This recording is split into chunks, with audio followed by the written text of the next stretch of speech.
I'm going to play this. So this is a white woman, but not our normal White Woman Wednesday, because she wants to tell us about something about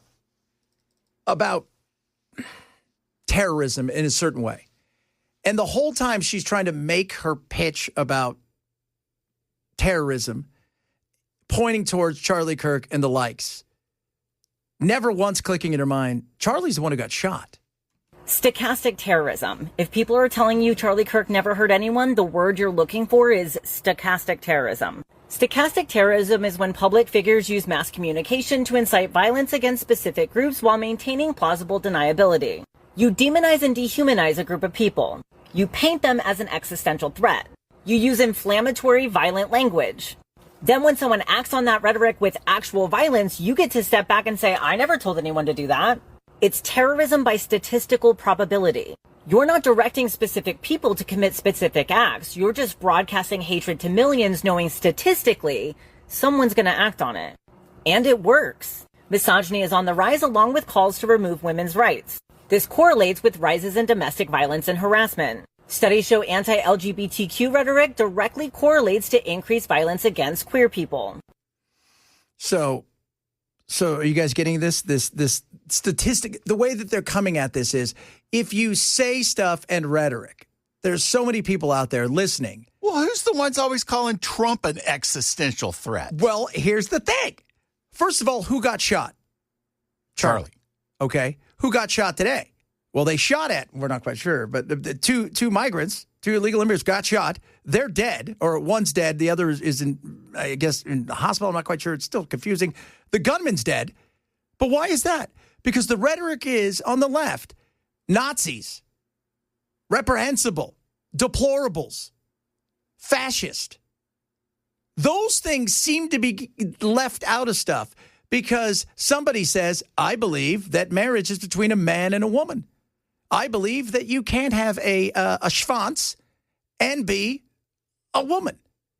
And somehow that's evil and bad. Never saying, I hate your guts or I want you to die. None of that stuff comes up.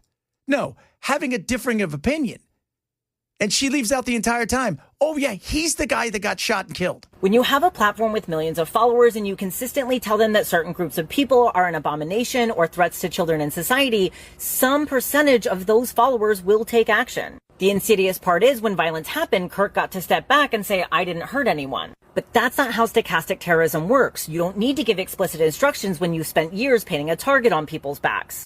He built his career on hatred disguised as Christianity, violence disguised as patriotism, and eliminationist rhetoric disguised as political discourse. So don't let anyone gaslight you into thinking his words were harmless. Words have impact, platforms have responsibilities, and hatred disguised as righteousness is still hatred. And you know what? What do I always say here?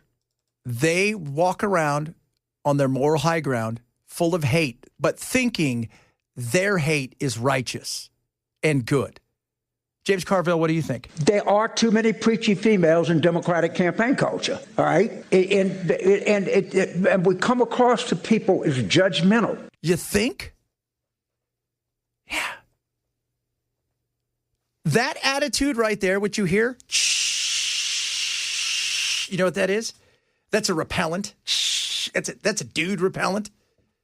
So you here's the funny thing. The left, in particular, when it comes to men, they're not dating left women. And right men aren't dating left women. And most young women are progressive. And they run around saying stuff like this. Once again, Charlie was killed.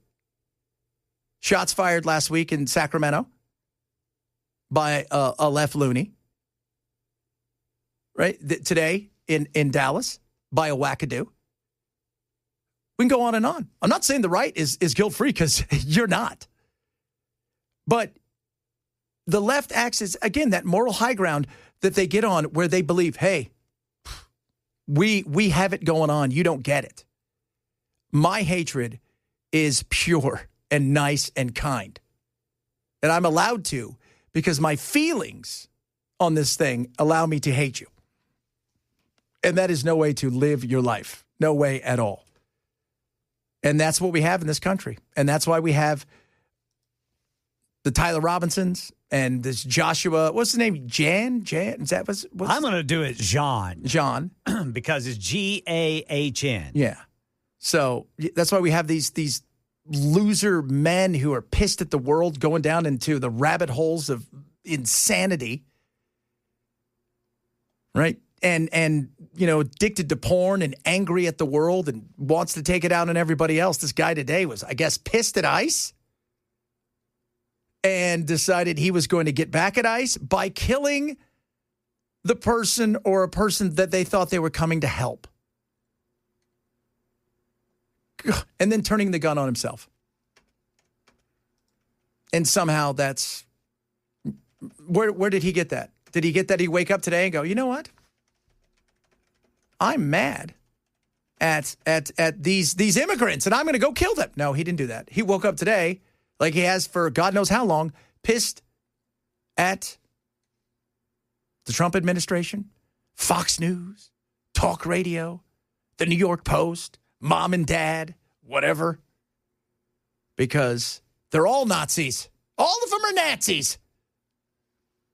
All of them are. Nut jobs. And you cannot suffer a Nazi to live. No. And so I'm going to climb on a roof, and I'm going to shoot somebody to prove my point. Was the point proven?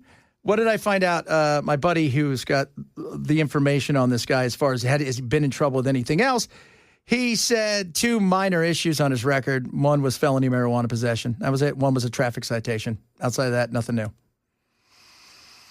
So there you go. There you go. Welcome to the modern world. Pissed off angry young men, pissed off angry women. Oh, goodness me. And here I am smoking the crack pipe of freedom.